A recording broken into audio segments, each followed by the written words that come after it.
অর্ণবের কথার কোনো উত্তর আমার কাছে নেই। অসহায় দৃষ্টিতে তার দিকে তাকিয়ে আছি। আর কি কি যে দেখতে হবে কে জানে। একটা দীর্ঘশ্বাস ফেলে গাড়িতেই বসে রইলাম। অর্ণব গাড়ি থেকে নেমে আমার পাশের দরজা খুলে আমাকে পাজা করে তুলে নিলেন। অর্ণবের এহেম কাণ্ডে আমি হতবাক হয়ে তার মুখের পানে চেয়ে আছি।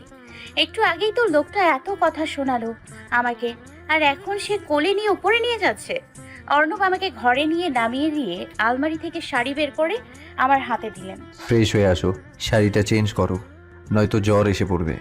আমার জ্বর এলেও আপনার কোনো ক্ষতি হবে বলে আমি মনে করি না।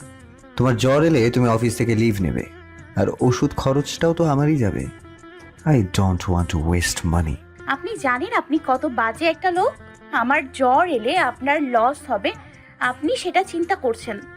আমার যে কষ্ট হবে সেটা ভেবে দেখেছেন? তোমার কষ্ট দেখে আমার কোনো লাভ আছে কি? অর্ণবের এমন গা ছাড়া ভাব দেখে আমার ভীষণ কষ্ট হয়। তাই তার সাথে কথা না বাড়িয়ে ওয়াশরুমে চলে গেলাম। শাড়িটা চেঞ্জ করে বেরোতেই দেখি অর্ণব দুইটা কফির মগ হাতে নিয়ে দাঁড়িয়ে আছেন। পরনে গ্রে কালারের টি শার্ট আর ব্ল্যাক ট্রাউজার। হ্যান্ডসাম লাগছে খুব অ্যানাকোন্ডাটাকে। কিন্তু আমি তো অভিমান করে আছি। আয়নার সামনে দাঁড়িয়ে চোখে কাজল পড়ছি। ভেজা চুলগুলো থেকে পানি টপটপ করে মেঝেতে পড়ছে। আয়না ভেদ করে অর্ণবের দৃষ্টি আমার উপর এসে পড়েছে। আজ অর্ণবের দৃষ্টিতে হিংস্রতা নেই, নেই কোনো অভিযোগ।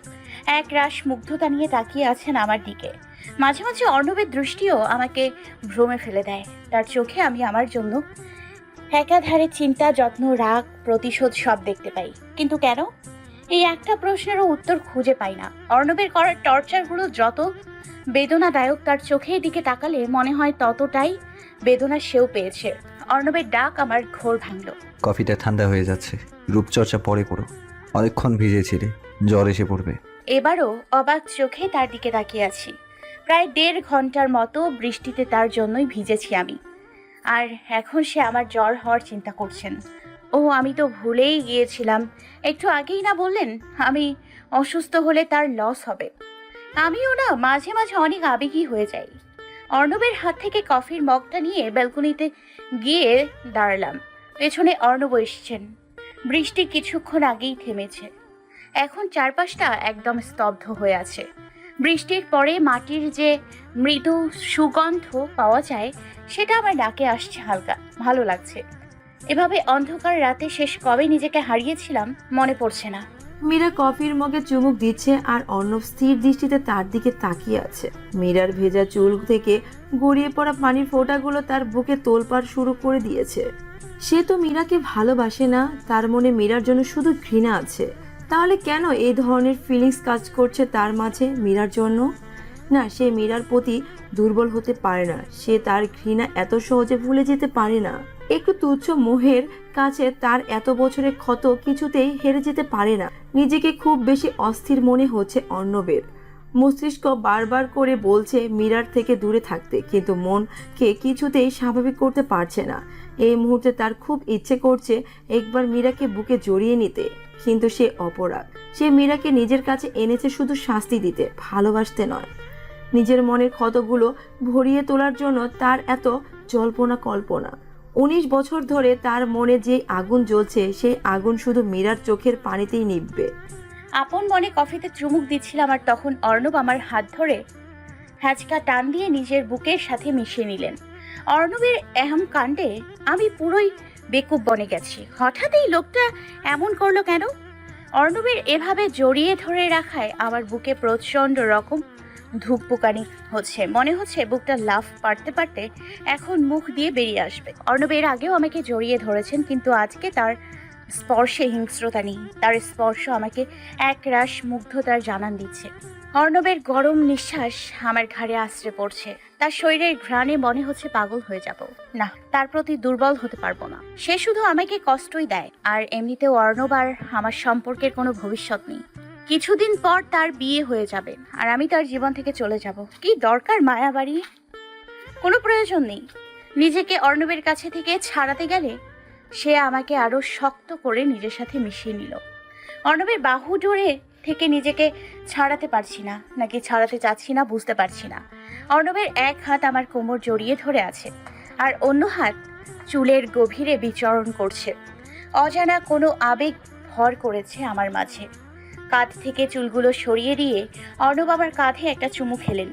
অর্ণবের ঠোঁটের স্পর্শে মনে হলো শরীরে বিদ্যুৎ খেলে গেল। না, অর্ণবের গতি ভালো ঠেকছে না। এক প্রকার জোর করে নিজেকে তার কাছ থেকে ছাড়িয়ে নিলাম, কিন্তু বেশি দূর এগোতে পারলাম না। অর্ণব পেছন থেকে আমাকে কোলে তুলে নিলেন। এখন আমার ভয় করছে। আজকে ঘুমের ঔষধও দেয়া হয়নি অর্ণবকে। আমি আমার অহংকার হারিয়ে ফেলবো। অনেক চেষ্টা করছি নিজেকে অর্ণবের কাছে থেকে সরাতে, কিন্তু পারছি না। চোখ বেয়ে অলরেডি পানি পড়ছে। একটু আগে যেই অনুভূতিটা হয়েছিল, এখন সেখানে ভয় আর কষ্ট এসে জমা হয়েছে। আমি কি পারবো আমার সতীত্ব রক্ষা করতে? অর্ণব আমাকে বিছানায় শুয়ে দিয়ে নিজের সমস্ত ভর আমার উপর ছেড়ে দিলেন। হয়তো আজ আর শেষ রক্ষা হবে না। অর্ণব আমার গলায় চুমু খাচ্ছেন, মাঝে মাঝে দু একটা কামড়ও দিচ্ছেন। ভীষণ কষ্ট হচ্ছে। অর্ণবের স্পর্শগুলো আমার সহ্য হচ্ছে না। ভেতরটা দুমড়ে মুচড়ে যাচ্ছে। আমাকে অবাক করে দিয়ে হঠাৎ অর্ণব থেমে গেলেন। আমার গলা থেকে মুখ গুটিয়ে একবার আমাকে দেখলেন। আমার দু চোখ দিয়ে সমানে পানি পড়েই যাচ্ছে। অর্ণব স্থির দৃষ্টিতে বেশ কিছুক্ষণ আমার মুখ পানে তাকিয়ে রইলেন। কিছুক্ষণ পর তার দৃষ্টি নামিয়ে নিয়ে আমাকে জড়িয়ে ধরে আমার বুকের উপর ঘুমিয়ে পড়লেন। আমি বাকরুদ্ধ হয়ে গেছি। অর্ণব কি চায়? আমি বুঝতে পারছি না তার মনে কি চলছে।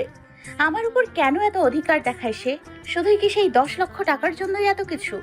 না, কিছুই ভাবতে পারছি না। আমার সব চিন্তা শক্তি যেন অর্ণবের মুখের দিকে তাকালে লোভ পেয়ে যায়। সে কেন বুঝতে পারে না তার আমার এত কাছাকাছি আসা আমাকে অস্বস্তিতে ফেলে দেয়। বুকের ধুকপুকানিটা চরম আকার ধারণ করে, ঠিক যেমন এখন করেছে। সকালে ঘুম ভাঙতেই অর্ণবকে নিজের বুকের উপর পেলাম। অজানা এক প্রশান্তি আমার মন ছুঁয়ে যাচ্ছে। অর্ণবকে এভাবে পাশে পেয়ে ভালো লাগার সৃষ্টি হচ্ছে। আচ্ছা, আমি কি অর্ণবের প্রতি দুর্বল হচ্ছি? অর্ণবকে নিজের ওপর থেকে সরিয়ে দিয়ে উঠে পড়লাম। ফ্রেশ হয়ে কিচেনে গিয়ে তার জন্য নাস্তা বানিয়ে ফেললাম। কিচেনের দরজার দিকে একবার লক্ষ্য করে অর্ণবের জুসে ঔষধটা মিশিয়ে দিলাম। এই কাজটা আমার মধ্যে অনেক অপরাধ বোধ জাগিয়ে তোলে, কিন্তু আমি নিরুপায়। সব ঠিক করতে হলে আমাকে এটা করতেই হবে।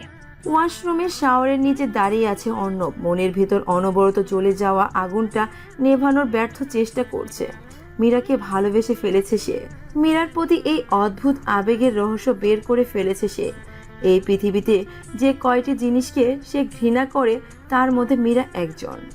তাহলে কিভাবে সে ভালোবেসে ফেললো তাকে? খুব তো ভেবেছিল মীরাকে কষ্ট দিয়ে নিজের সুখ খুঁজে নিবে সে, কিন্তু হলো তো তার উল্টোই। মীরাকে কষ্ট দিলে ব্যথাটা তার কলিজায় গিয়ে লাগে। কেন তার সাথে এমন হলো? কেন সে না চাইতেও ভালোবেসে ফেললো মীরাকে? যেদিন সে মীরার হাত পুড়িয়ে দিয়েছিল, ভেবেছিল তার ভেতরে দাও দাও করে জ্বলে ওঠা আগুন নিভে যাবে, কিন্তু সেই আগুন তো নিভেইনি, উল্টো সেই আগুনের তাপ আরো বেড়ে গিয়েছে, যা তার ভেতরটা পুড়িয়ে দিয়েছে। উল্টো সেই আগুনের তাপ আরো বেড়ে গিয়ে যা তার ভেতরটা পুড়িয়ে দিয়েছে। সে চায় না মীরাকে ভালোবাসতে। সে কাউকে ভালোবাসতে চায় না। তার জীবনে ভালোবাসার কোনো স্থান নেই। সে মীরাকে এনেছিল শুধু শাস্তি দিতে, কিন্তু সে পারছে না। মীরার চোখের পানি তার বুকে রক্ত ঝরায়। প্রায় 1 ঘন্টার মতো ভিজে শাওয়ার শেষ করে বের হয় অর্ণব। নাস্তা ঘরে নিতে দেখি অর্ণবের শাওয়ার শেষ। ল্যাপটপে কিছু একটা কাজ করছেন বেডে বসে। অর্ণবের চোখের দিকে চোখ পড়তেই বুকটা ছ্যাঁত করে উঠল। অসম্ভব লাল হয়ে আছে চোখ দুটো। শরীরটাও কেমন ফ্যাকাশে হয়ে আছে। আচ্ছা, সে কি অনেকক্ষণ ভিজেছিল? আমার মনে উদয় হওয়া প্রশ্নগুলো আমার মনেই থেকে যায়, উত্তর পাই না কখনো। নাস্তাটা টেবিলে রেখে শাড়ি নিয়ে ওয়াশরুমে চলে গেলাম। গোসল করে বেরোতেই দেখি অর্ণব জুসটা খাচ্ছেন। যাক বাবা, কাজ হচ্ছে। শীঘ্রই আমি আমার উদ্দেশ্যে সফল হয়ে যাব। আয়নার সামনে দাঁড়িয়ে তৈরি হচ্ছিলাম, তখন খেয়াল হলো অর্ণব আমার দিকে আর চোখে তাকিয়ে আছেন। তার এই দৃষ্টি আমাকে ভীষণ অস্বস্তিতে ফেলে দেয়। অস্বস্তি কাটিয়ে উঠে কোনো মতে বললাম,